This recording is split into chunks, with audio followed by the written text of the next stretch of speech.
நிலையில மட்டும்தான் 90 மாசம் தண்ணி இருந்தது. நிறைய நீர்நிலைகள் காஞ்சி கிடக்குது. 133 நீர்நிலைகள்ல 30 மாதங்களுக்கு குறைவா அல்லது இல்லாம கூட தண்ணி இருந்திருக்குது. 21 நீர்நிலைகள்ல மட்டும்தான் 61% 90% வரைக்கும் தண்ணி இருந்திருக்குது.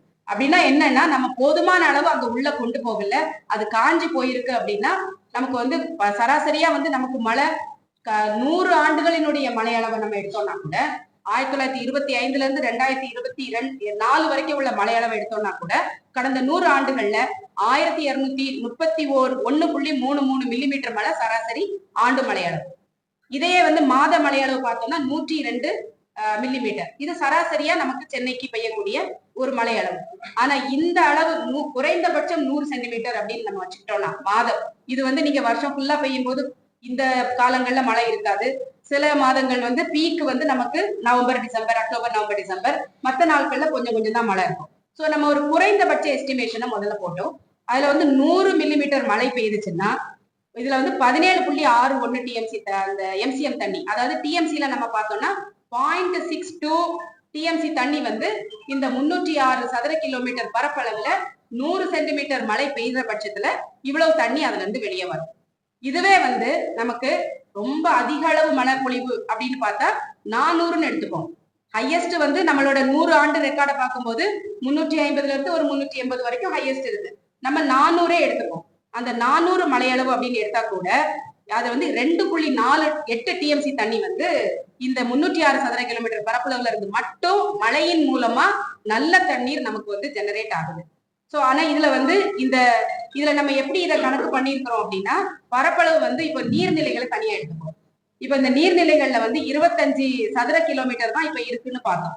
இந்த 25 சதுர கிலோமீட்டர்லயும் சராசரியா ஒரு 1.5 மீட்டர், அதாவது ஒரு 5 அடி அளவுக்கு ஆழம் இருக்கு, தண்ணி இருக்கு அப்படின்னு சொல்லி நாம ஒரு அசம்ஷன் வந்து பண்ணிப்போம். அப்படி பண்ணிக்கிட்டோம் அப்படின்னா இந்த இடத்துல வந்து நாம 1.32 டிஎம்சி தண்ணியை வந்து நம்மளால இந்த நீர்நிலைகள்ல மட்டும் சேகரிக்க முடியும்.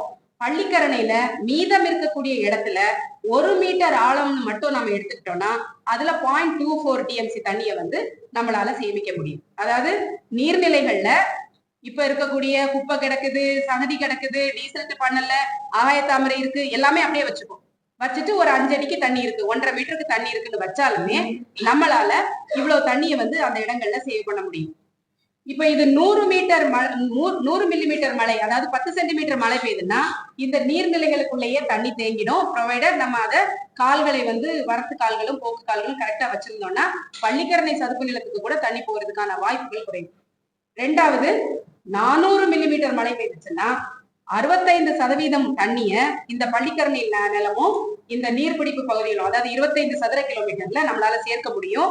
மீறி 35% மட்டும்தான் ஒக்கேமடு வழியா போய் பக்கிங்காம் கால்வாய் வழியா போய் முட்டுக்காடுல போய் கலக்கும்.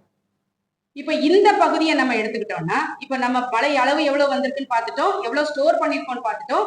இப்ப எவ்வளவு கடலுக்கு போகுது அப்படின்னா இந்த 35% தண்ணீரை கூட அந்த பக்கிங்காம் கால்வாயில இருந்து ஒக்கியமடு பக்கிங்காம் கால்வாய்க்கு சேர்ற இடத்துல இருந்து ஒரு 13.5 கிலோமீட்டர் நீளத்துக்கு அந்த கால்வாய் 35 மீட்டர் இருக்கு, 40 மீட்டர் இருக்கு, சுருங்குது விரியுது, நடுவுல ஒரு பெரிய திட்டு இருக்கு. இதை அவ்வளோத்தையும் எடுத்து ஒரு 100 மீட்டர் அகலத்துக்கு நம்ம அதை பண்ணிட்டோம் அப்படின்னா இந்த தண்ணி ஸ்மூதா போய் கடல்ல போய் சேர்றதுக்கான வாய்ப்புகள் இருக்கு. இது வந்து முதல்ல என்ன சொன்ன மாதிரி இது வந்து ஆறு மாதிரி அப்படியே பள்ளத்தை நோக்கி பாய்ந்து ஓடக்கூடிய அமைப்பு கிடையாது. இது ஒரு நீர் தொட்டி மாதிரி, 4 சைடும் கட்டி இருக்கிற தொட்டி மாதிரி. அதுக்குள்ள போய் நின்று அதிக தண்ணி வரும்போது கடல் நீர் உள்ள போகும்போது இது கொஞ்சம் கீழே போகும், கடல் நீர் மேல வரும்போது அந்த தண்ணி இந்த தொட்டிக்குள்ள வந்து நிற்கும். அப்படிதான் போய் ஆகணும். அதனால நீங்க வந்து பெரும் மழை காலங்கள்ல கடல் மட்டும் கொஞ்சம் உயரும், அப்போ போறதுக்கு சிரமப்பட்டுதான் போகும். அப்படி இருக்கும்போது நாம வந்து இங்க ஸ்டோர் பண்ற இந்த 35% இருக்கக்கூடிய இந்த 25 சதுர கிலோமீட்டர் பரப்பளவுல எவ்வளவு தூரம் ஆழப்படுத்த முடியும், எவ்வளவு தூரம் அகலப்படுத்த முடியும், முடிந்த அளவு இந்த 4 மாசமும் பண்ணணும் அப்படின்னா இந்த தண்ணி கடலுக்கு போய் சேர முடியாம இதை வந்து நம்மளால காப்பாற்ற முடியும், இதை நம்ம ஸ்டோர் பண்ணி வைக்க முடியும். இப்ப நீங்க இதுல இந்த ஜெனரேட் ஆகக்கூடிய இந்த தண்ணியில பார்த்தோம் அப்படின்னா சுமார் வந்து நம்ம சேமிச்சு வைக்கிற பட்சத்துல 77 நாளுக்கான தென் சென்னையினுடைய தண்ணீர் தேவை இதன் மூலமா பூர்த்தி பண்ண முடியும்.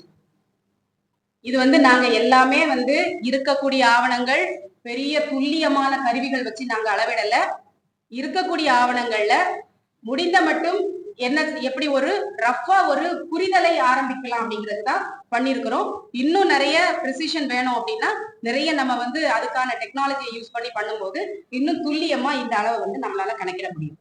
இந்த 35% எக்ஸ்ட்ரா கடலுக்கு போகுது இல்லையா, இதையும் நம்ம ஸ்டோர் பண்ணோம்னா இன்னும் ஒரு 44 நாளைக்குள்ள தண்ணி வரும். இதுவே வந்து நீங்க நீர்நிலைகளை பொறுத்த மட்டும் வந்து நீங்க பொதுப்பணித்துறை, நீர்வளத்துறை எல்லாம் பாத்தீங்கன்னா நம்பர் ஆஃப் ஃபில்லிங்ஸ்னு சொல்லுவாங்க. எத்தனை தடவை இந்த நீர்நிலை நிரம்பிச்சு அப்படின்னு. அது எவ்வளவுக்கு எவ்வளவு அதிகமா நம்ம நிரப்புறோமோ 3 ஃபில்லிங்ஸ் சொல்லுவாங்க. அப்போ ஒவ்வொரு மலையோடையும் அந்த நம்பர் ஆஃப் ஃபில்லிங்ஸ் அதிகப்படுத்த 120 நாள் 400 சென்டிமீட்டர் மழை பெய்து 120 நாள் தண்ணி வந்துச்சுனாலும் 120 நாளைக்கான குடிநீர் தேவையை தீர்க்க முடியும். அது 2 ஃபில்லிங்ஸ் போனோம்னா 240 நாளுக்கான தண்ணீர் அதுல கிடைக்கும். சோ இப்ப எதனால இதை வந்து தண்ணீர் தேவையா இதை வந்து நம்ம பார்க்கணும் அப்படிங்கிறதுக்கான அவசியம் என்ன அப்படின்னு பார்த்தோம்னா, இன்னைக்கு வந்து நம்ம தண்ணிய வீராணத்துல இருந்து கொண்டு வர்றோம், புழல் ஏரியில இருந்து கொண்டு வரோம், செப்பரம்பாக்கத்துல இருந்து கொண்டு வர்றோம். கடல் நீரை சவுத் சென்னைக்கு மட்டும் நெம்மேலியில இருந்து கடல் நீரை நல்ல நீரா பிரிச்சு தண்ணி வந்து சவுத் சென்னைக்கு வந்து 43% கொடுத்துட்டு இருக்கிறோம் சராசரி அவங்களுடைய ஆவணங்களின் படி.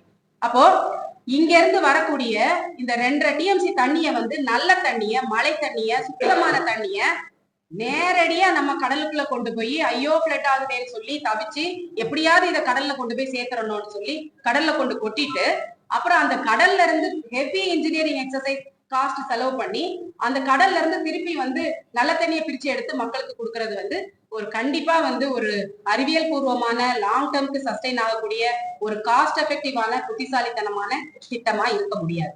அப்போ முதல்ல இந்த நிலப்பரப்பை முதல்ல நம்ம புரிஞ்சுக்கிட்டு இந்த 25 சதுர கிலோமீட்டர்லயும் போர்க்கால அடிப்படையில இந்த தண்ணீரை சேமிக்கிறதுக்கு என்ன செய்யணும் அப்படிங்கிறதான வழிமுறைகளை நம்ம செய்ய வேண்டிய அவசியம் இருக்கு.